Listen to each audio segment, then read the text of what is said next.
నన్ను కొట్టుకుని వెనక్కి తగిలిచ్చారా పెట్టేయండి.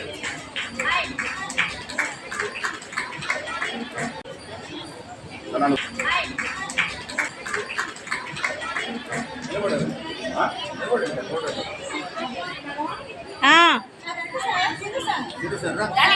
దగ్గరికి రండి సార్.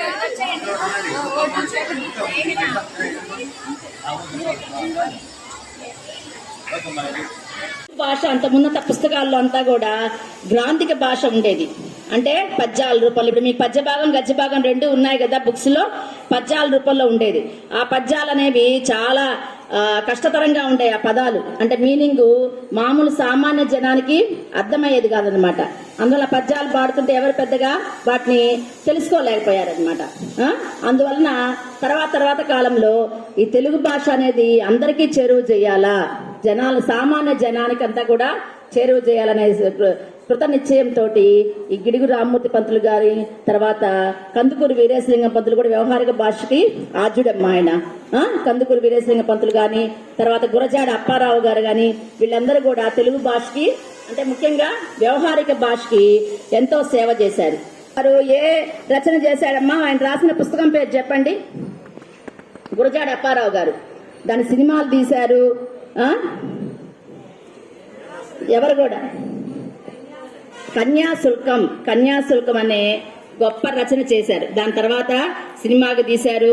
అంటే ఆ రోజుల్లో ఏంటంటే ఆడపిల్లలకి డబ్బులు ఇచ్చి పెళ్లి చేసుకునేవాళ్ళు. ముసలోళ్ళైనా కూడా ఏం చేసేవాళ్ళు, మగవాళ్ళు ఆడపిల్లల తల్లిదండ్రులకి డబ్బులు ఇచ్చి పెళ్లి చేసుకునేవాళ్ళు అనమాట. ఈ చిన్న ఆడపిల్ల ఏం చేస్తుంది, పెద్ద ముసలాయన్ని చేసుకున్నప్పుడు వెంటనే ఆమె బాల్య ఆయన పాడనా తెలుగు పాట పరవశమై పరవశమై మీ ఎదుట మీ పాట పాడనా తెలుగు పాట. కోవెల గంటల గణగణలో గోదావరి తరగల గలగలలో మావుల కోపుల మసలే గాలుల గుసగుసలు మంచి ముత్యాల పేట మధురామృతాల తేట ఒక పాట పాడనా తెలుగు పాట పరవశమై పరవశమై మీ ఎదుట మీ పాట.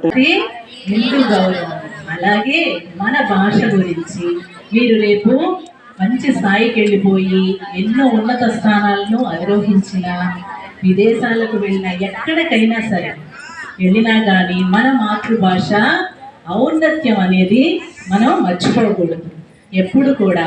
ఇప్పుడు మరి తల్లికి ఎంత గౌరవాన్ని ఇస్తామో అలాంటి గౌరవాన్ని మన భాషకు కూడా అందించాలి. మరి ఇంత ప్రాశస్త్యం కలిగిన భాష గురించి మరి మనం జరుపుకునేటువంటి ముఖ్యమైన రోజున గిడుగు రామ్మూర్తి పంతులు గారి జయంతిని జరుపుకుంటున్నాం. ఎందుకని ఆయన జయంతి రోజు మరి తెలుగు భాషా దినోత్సవం జరుపుకుంటున్నామంటే ఆయన తెలుగు భాషలో అనేక విషయాల్లో కృషి చేశారు ఈ భాష గురించి. మరి ఆ వ్యావహారిక భాష పితామహుడు అంటారు ఆయన అందుకని. కాబట్టి మన తెలుగు భాషని మనం మన ఆ గొప్పతనాన్ని కాపాడాల్సిన బాధ్యత మనకు ఉంది.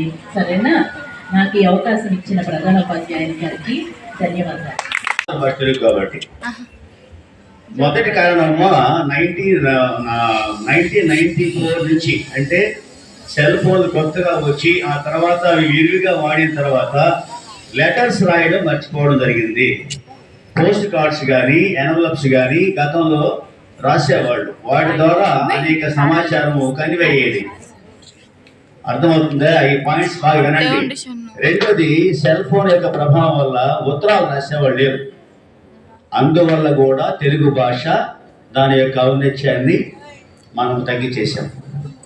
నెంబర్ 2 వచ్చేసి, ఇక ఒక ఇంగ్లీష్ టీచర్గా నేను మాట్లాడకూడదు, కానీ ఇంగ్లీష్ మీద మోజు అనేది పెద్ద ముద్ర పడిపోయింది. పాలక వర్గాలు కానీ అనేక రకాలుగా దీన్ని కొంచెం డిప్రెస్ చేసి మాతృభాషని దీని మీద కొంచెం మోజు పెంచుకోవడం వల్ల కూడా ఆ భాష కొంచెం దీనస్థితికి వచ్చేసింది, నిర్వీర్యమైపోయింది. ఒక పదం వాడేది ఈ మధ్య మృత భాష అని. మృత భాష కానే కాదు తెలుగు, ఎప్పుడు కూడా సంజీవి భాష. కానీ మృత భాషగా మనం తయారు చేశాం, మృత భాషగా తెలుగు భాషని మనం తయారు చేశాం. మూడో పాయింట్, తెలుగు భాష గొప్పతనం గురించి ఒక్క మాట చెప్తా. ప్రపంచంలో ఏ భాషలో కూడా అవగాహన ప్రక్రియ లేదు,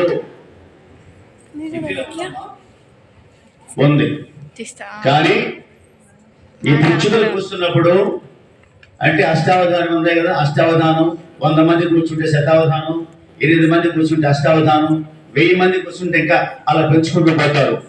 వాళ్ళు అడిగేటువంటి ప్రశ్నల్ని ఈ తెలుగు భాషలో సంస్కృతంలో ఎవరైతే ప్రావీణ్యం కలిగి ఉంటారో, ఎవరైతే నిష్ణాతులో, ఎవరైతే డొక్క శుద్ధి అన్నీ ఉంటాయో వాళ్ళు, మనం తెలుసు ఈ మధ్యకాలంలో మన టీవీ నరసింహరావు గారు కూడా దాని మీద మంచి అవగాహన కలిగి ఉన్నాడు. ఆయన అంటే నాగపల్లి శర్మ గారు అష్టావధానం చేస్తుంటే ఈయన ఇన్వాల్వ్ అయ్యి కూడా కొంచెం చెప్పాడు. అది ఏ స్థాయి అని మరి మాతృదేవ భవ, పితృదేవ భవ, ఆచార్య దేవ భవ అని చెప్పి మనం చెప్పుకుంటూ ఉంటాం. ముందు తల్లిని గౌరవించకుండా మన దేవుళ్ళకి పనులు చేస్తా ఉంటాం, కానీ ఇంట్లో మన ఇంట్లో ఉండే అమ్మ నాన్నలు మాత్రమే చేపడతా ఉంటాం మనం. ఇది తప్పు. మొట్టమొదట మన తల్లిదండ్రులను ఎలా సంస్కరించుకుంటామో, ఎలా గౌరవించుకుంటామో అలాగా మన మాతృభాషని మనం సంస్కరించుకోవాలి. తర్వాత అన్నిటికంటే ముఖ్యంగా కాపాడుకోవాల్సినటువంటి అవసరం కూడా ఈ రోజుల్లో వచ్చింది అని చెప్పడానికి మీకు ముందు సగౌరవంగా చెప్తాను. దీన్ని కాపాడుకోవాల్సినటువంటి బాధ్యత కూడా మీ అందరి మీద, మా అందరి మీద కూడా ఉందని తెలియజేస్తున్నా. ఎందుకంటే ఈ మాతృభాష మృత భాషగా తయారు కాకుండా చేయాలి అంటే అది మన అందరి యొక్క కర్తవ్యం. ఆ రోజు గ్రాంధిక భాషగా ఉన్నటువంటి మన ఈ తెలుగు భాషని కేవలం పండితులకి, వేదాలు చదివినటువంటి వారికి మాత్రమే అర్థమయ్యేటువంటి ఈ తెలుగు భాషని సరళమైనటువంటి మరియు వ్యవహారిక అంటే మనం మాట్లాడుకునేలాగా మన ముందుకు తెచ్చేదాని కోసం అనేక ఉద్యమాలు నడిపినటువంటి పితామహుడు మన శ్రీ గిడుగు వెంకట రామమూర్తి గారు అయినటువంటి ఈయన 1863వ సంవత్సరంలో శ్రీకాకుళం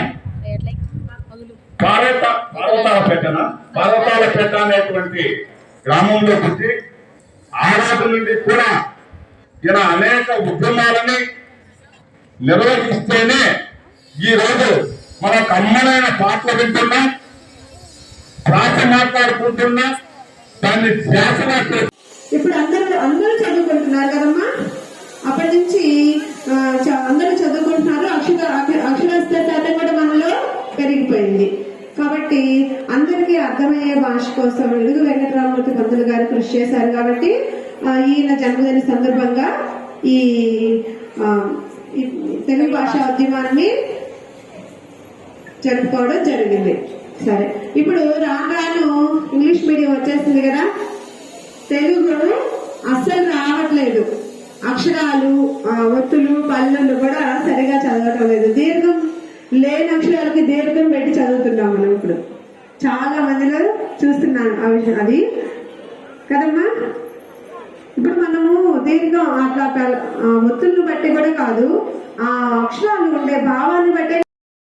తెలుగు జాతి గుండె గొంతులోనా తేనెలొలుకు తేట తెలుగు వాళ్ళ పదము విన్న చాలు మనసులోనా పదని సరే నీట్లు నరనరానా అమ్మ పాలధార తెలుగంటే పంచదార అందమైన సద్దవన్నమాల పిలువలలో దారా తెలుగుల మనసారా శత్రువైన మిత్రుడవ్వడా ఎల్లలన్నీ ఎగిరిపోయి ఎల్ల భాష నెరిగి విన్న మాతృభాష మధురమెప్పుడు కరిగిపోదురా భావమే భాషగా జీవమే పోసుకుందిరా తెలుగు జాతి గుండె గంతులోనా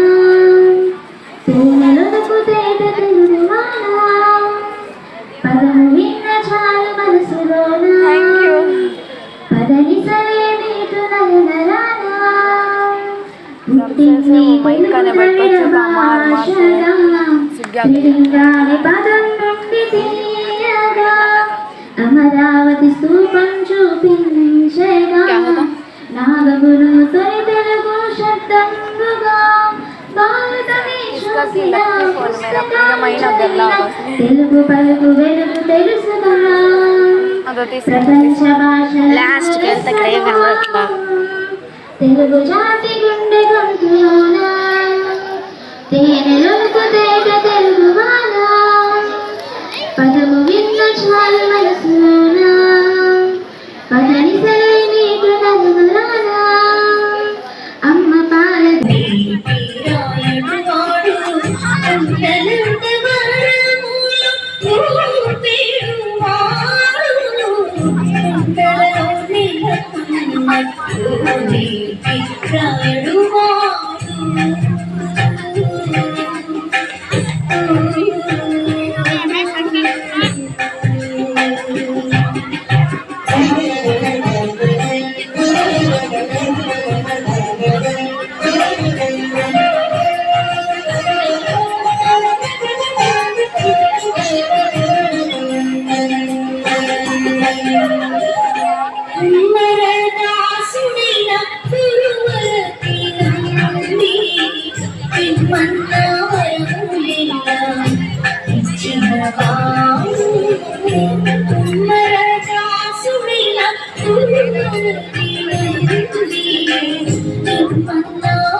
సృష్టికి మూలం నమ్మకం సృష్టించలేని అమ్మడు అమ్మ పాడే చూడ పాట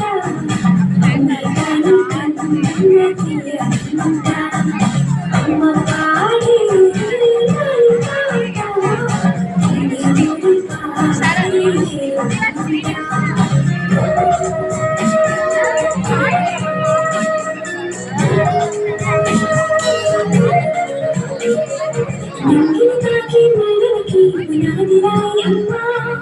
అందం పొందిన పక్షులకి నిదాయం అమ్మ ఇంకిని తాకి నిడలకి పునాదిలాయి అమ్మ అందం పొందిన పక్షులకి నిదాయం అమ్మ చీకటి చూపే వెలుగులకి చావని అమ్మ లోకం చూపే కన్నులకి కైతన అమ్మ అమ్మంటే ఎరురాగ జీవని అమ్మంటే ఎరురాగ జీవని అమ్మ కైవే సంజీవని అమ్మ పాడే చూడ పాట అమృతాని కన్నుమతి అమ్మ పాడే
చంపదగిన ఎట్టి శత్రువు చేతికి చిక్కిన కీడు చెయ్యరాదు ఒసగ మేలు చేసి బొమ్మను తెచ్చాడు విశ్వదాభిరామ వినురవేమ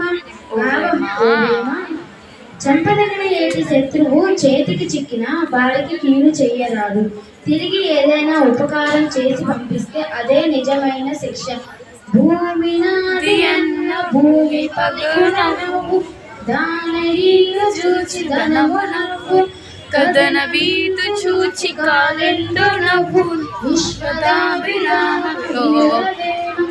భావం ఓ వేమ ఈ భూమి నాది అన్న అహంకారం ప్రదర్శించడాన్ని చూసి ఈ భూమి పగలబడి నవ్వుతుంది ఈ ధనం నాది అన్న అహంకారంతో ధనం జోలికి వెళ్ళని వాడిని చూసి ధనం నవ్వుతుంది యుద్ధం అంటే భయపడే ప్రతి వాడిని చూసి యముడు నవ్వుతాడు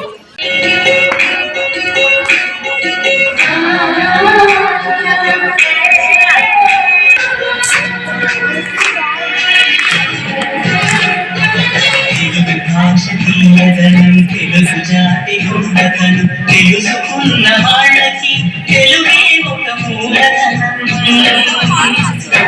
తల్లిదండ్రి చెప్పినట్టి మాతృభాషల తెలుగు మరచిపోతే వాళ్ళని నువ్వు మరచినట్టురా ఇది మరువబోకురా తెలుగు భాష తీయదనం తెలుగు జాతి గొప్పతనం తెలుసుకున్న వాళ్ళకి తెలుగే ఒక మూలధనం తల్లిదండ్రి నేర్పినట్టి మాతృభాషల తెలుగు మరచిపోతే వాళ్ళని నువ్వు మరచినట్టురా ఇది మరువబోకురా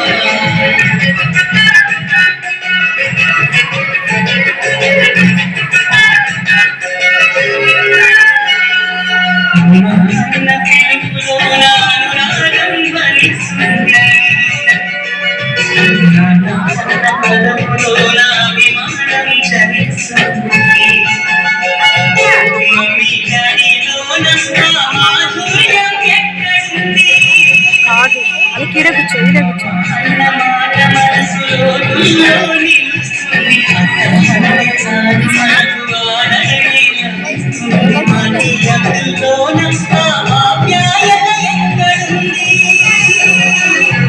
పరభాష జ్ఞానాన్ని సంపాదించు పరభాష జ్ఞానాన్ని సంపాదించు కానీ నీ భాషలోని సంభాషించు తల్లి తండ్రి ఏంటి మాతృభాష తెలుగు మాట్లాడి నువ్వు వాళ్ళ రుణం తీర్చరా కొంత రుణం తీర్చరా